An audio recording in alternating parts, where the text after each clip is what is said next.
নবীগণকে গুনাহগার মনে করা এটা ইসলামী ঐক্য নয়, এটা ইসলামী ঐক্য নয়। এটা হলো মুসলমানদের মধ্যে খ্রিস্টানদের দালালদের ঐক্য। কারণ নবীগণকে গুনাহগার সাব্যস্ত করার এই ভ্রান্ত মতবাদ কোনো মুসলমানদের মস্তিষ্ক প্রসূত নয়। নবীগণকে গুনাহগার সাব্যস্ত করার ভ্রান্ত মতবাদ এটা খ্রিস্টানদের উদ্ভাবিত।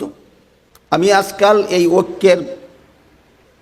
ঐক্যের নসিহতের বন্যায় যখন সারা বাংলাদেশ প্লাবিত, তাই আজকাল প্রায় সময় আমি বলে থাকি যে আল্লাহ যে আল্লাহর দিন পালনের মাধ্যমে ঐক্যবদ্ধ হওয়ার নির্দেশ দিলেন, আল্লাহর দিন বলতে আমরা কি বুঝব?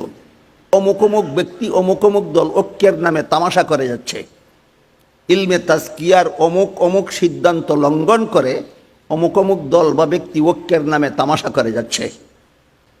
গুনাহগারদেরকে আল্লাহ নবী বানান না। এটা আল্লাহর সমস্ত নবীগণের বেলায় আল্লাহর একটা সার্বজনীন মূলনীতি, কোনো গুনাহগারকে আল্লাহ নবী বানান না। কাজেই কোনো নবীর জীবনের কোনো ঘটনাকে ভিন্নভাবে ব্যাখ্যা করে গুনাহগার সাব্যস্ত করা আল্লাহর সার্বজনীন মূলনীতির লঙ্ঘন। এই লঙ্ঘন যারা অহরহ অনবরত করে যাচ্ছে, ঐক্যের নসিহত তারা সবচেয়ে বেশি করতেছে। ঘটনা কি? এটা ঐক্যে নিয়ে আমি বলি এটাকে ঐক্য শব্দের দ্বারা তাস খেলা ছাড়া আর কিছু নয়। উম্মার ঐক্য, মুসলিম উম্মার ঐক্য, এই ঐক্য সম্পর্কে সমাজে প্রায় সবাই নসিহত করে এবং সকলের নসিহতের সারমর্ম দাঁড়ায় যে তোমরা সবাই এসে আমার দলের সাথে ঐক্যবদ্ধ হও। আমি মনে করি এটা একটা সস্তা বক্তৃতা নয়, শুধু এটা একটা ফালতু বক্তৃতা। সবাই এসে আমার সাথে ঐক্যবদ্ধ হও, এই ফালতু ঐক্যবদ্ধ কে হবে? এই জন্য মুসলিম উম্মার ঐক্যবদ্ধ হওয়ার একটা আল্লাহ এবং আল্লাহর রাসূলের পক্ষ থেকে নির্ধারিত একটা প্ল্যাটফর্ম চিহ্নিত করা দরকার।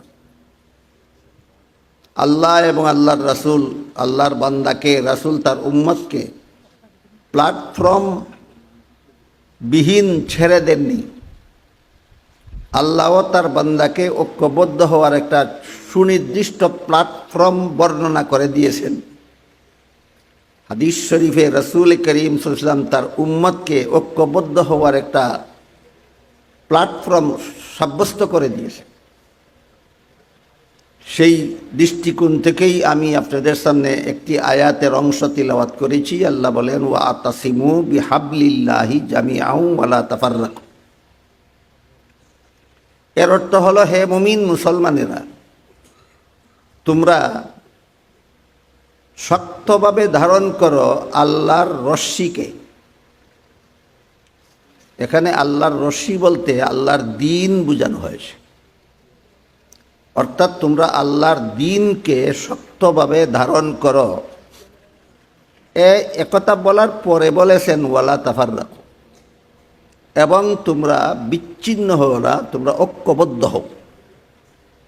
পরিষ্কার হয়ে গেল আল্লাহ তার বান্দাদেরকে আল্লাহর দ্বীন পালনের মাধ্যমে ঐক্যবদ্ধ হওয়ার নির্দেশ দিয়েছেন। তাই এবার চিহ্নিত হওয়া দরকার আল্লাহর দ্বীন কাকে বলে। আমি আজকাল এই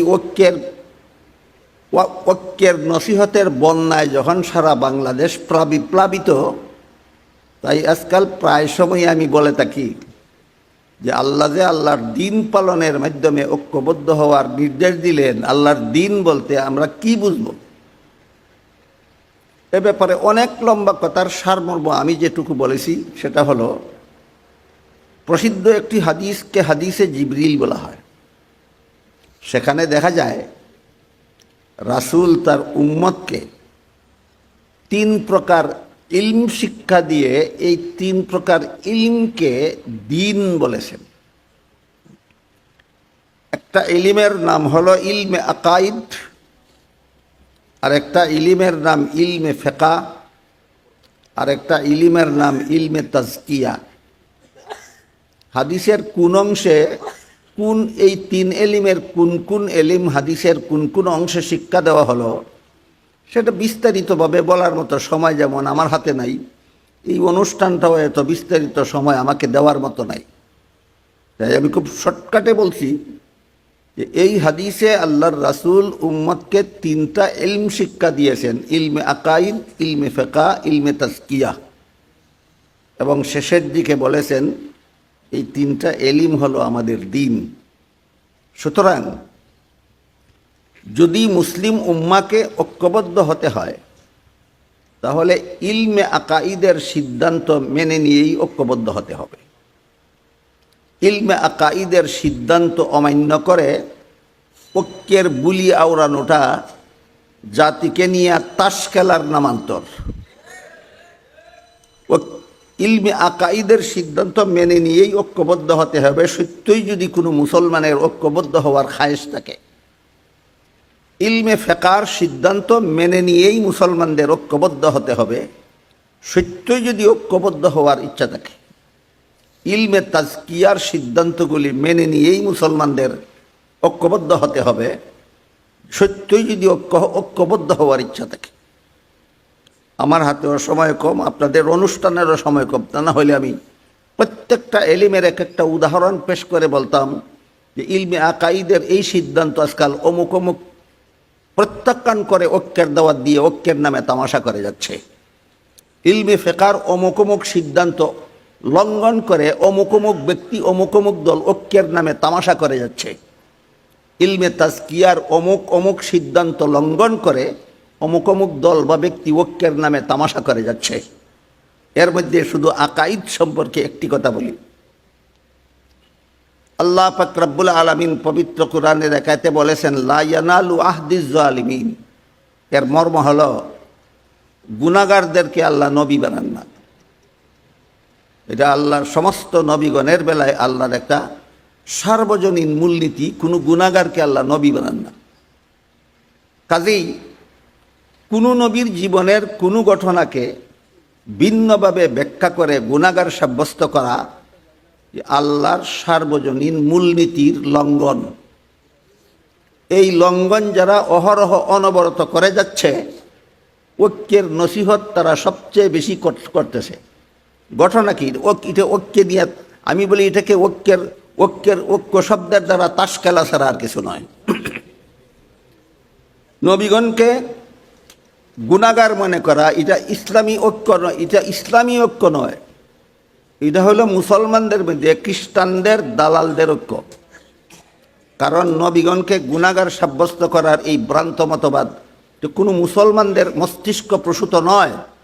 নবীগণকে গুনাহগার সাব্যস্ত করার ভ্রান্ত মতবাদ এটা খ্রিস্টানদের উদ্ভাবিত। খ্রিস্টানদের লিখিত একটা বইয়ের নাম আছে কোরআনের আলোকে বেহেশতে যাওয়ার পথ। সেই বইয়ে খ্রিস্টান মিশনারি বাংলাদেশের পক্ষ থেকে বইটা প্রকাশ করা হয়েছে। সেই বইয়ে তারা লিখেছে প্রথম নবী আদম প্রথম পাপিষ্ট। কি ছিল আদমের পাপ? জান্নাতে নিষিদ্ধ গাছের ফল খাওয়া ছিল আদমের পাপ। আর সেই পাপিষ্ট আদমের বংশে যত মানুষ জন্মগ্রহণ করেছে, যত নবী জন্মগ্রহণ করেছে, সব জন্মগত পাপিষ্ট। অন্যান্য নবীদের কি ছিল পাপ? পাপিষ্ট আদমের বংশের জন্ম হওয়াটাই ছিল তাদের পাপ। তারপরে লিখেছে সেই বইয়ে শেষ পর্যন্ত আল্লাহ একজন নবীকে নিষ্পাপ বানাবার জন্য আর পাপিষ্ট আদমের বংশে জন্ম না দিয়ে আল্লাহ নিজের ঔরসে জন্ম দিলেন। তিনি হলেন হযরত ঈসা আলাইহিস সালাম। ঈসা আলাইহিস সালাম আদমের বংশে জন্ম না হয়ে আল্লাহর ঔরসে জন্ম হওয়ার কারণে নিষ্পাপ, আর বাকি সমস্ত নবীগণ পাপিষ্ট। রেফারেন্সটা বুঝে থাকলে বলুন তো, নবীগণকে গুনাহগার বা পাপিষ্ট সাব্যস্ত করা কি আসলেই ইসলামী ঐক্যের ফাউন্ডেশন না খ্রিস্টানদের দালালির ফাউন্ডেশন? এই খ্রিস্টানদের দালালির ফাউন্ডেশনকে যারা ঐক্যের প্ল্যাটফর্ম বানাচ্ছে, আমি মনে করি এরা ঐক্য নিয়ে তামাশা করছে, ঐক্য নিয়ে তাস খেলা খেলছে। তাই আমার আপনাদের সকলের কাছে অনুরোধ থাকবে এটাই যে সত্যই যদি ইসলামী ঐক্য করতে হয় তাহলে আল্লাহ এবং আল্লাহর রাসূল কোরআন হাদিসে ইসলামী ঐক্যের সুস্পষ্ট প্ল্যাটফর্ম চিহ্নিত করে দিয়েছেন। সারমর্ম হল, ইলমে আকাইদের সিদ্ধান্তগুলি মেনে নিয়ে মুসলমান ঐক্যবদ্ধ হও, ইলমে ফেকার সিদ্ধান্তগুলি মেনে নিয়ে মুসলমান ঐক্যবদ্ধ হও, ইলমে তাজকিয়ার সিদ্ধান্তগুলি মেনে নিয়ে মুসলমান ঐক্যবদ্ধ হও। আল্লাহ আমাদেরকে আল্লাহ এবং আল্লাহর রাসূলের চিহ্নিত করে দেওয়া ঐক্যের প্ল্যাটফর্মটা বুঝার এবং সেই একমাত্র প্ল্যাটফর্মে আমাদের সবাইকে ঐক্যবদ্ধ হওয়ার সৌভাগ্য দান করুন। আমিন।